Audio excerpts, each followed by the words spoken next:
Quando se fala em marcas de autoria ou traços de autoria, a gente tem que entender exatamente o que é marca de autoria, em primeiro lugar, né? O que são traços de autoria? Primeiro vamos pensar na palavra marcas, né? O que são marcas? Marcas são vestígios, são traços, são algumas pistas que mostram, que direcionam para algum elemento, para alguma ideia. No caso da autoria, você encontra marcas, você encontra traços, você encontra vestígios no texto que mostra características daquela autoria, ou seja, daquele autor. E a palavra autoria? Autoria se refere ao autor. Então são traços, são vestígios, são marcas que apontam o estilo, a característica daquele autor que escreveu aquele texto. Se você pegar, por exemplo, as marcas, os traços de autoria do Machado de Assis, por exemplo, você vai perceber que ele tem uma forma de escrever peculiar dele.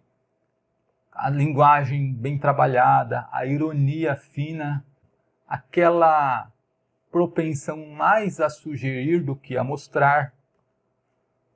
Se você pegar, por exemplo, o Graciliano Ramos, que é outro autor que eu gosto, você vai ver que a linguagem dele, as características dele, a forma dele escrever, é totalmente diferente da forma com que o Machado de Assis escreve. O Graciliano Ramos ele tem uma linguagem mais seca, uma linguagem mais... um vocabulário mais cru. Ele é mais econômico na linguagem, por exemplo. Você pegar um Antônio de Alcântara Machado, você vai perceber que a linguagem dele é mais curta e grossa, meio que quase como um estilo jornalístico de escrever. Você pegar um Monteiro Lobato, você vai ver que ele tem as características dele de escrever, aquela descrição pormenorizada, o vocabulário, a exatidão vocabular, a ironia também, outra marca do Monteiro Lobato.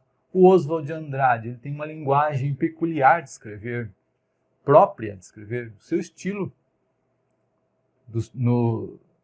aquela linguagem mais frases nominais, predominantemente frases nominais, períodos curtos, próprios do modernismo, e assim por diante.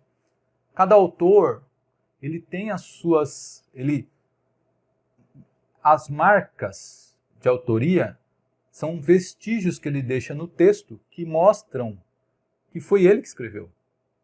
Então, aqueles vestígios, aquelas marcas mostram que aquele texto é dele. Por que marcas? Por que vestígios? Porque no texto não está escrito no próprio texto, este é um texto do Machado de Assis.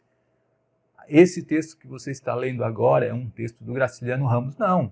É pelo próprio estilo, pela própria linguagem que ele utiliza que você deduz que é daquele autor. Por quê? Porque aquele estilo, aquela linguagem são marcas, são vestígios que ele deixa da forma dele se expressar.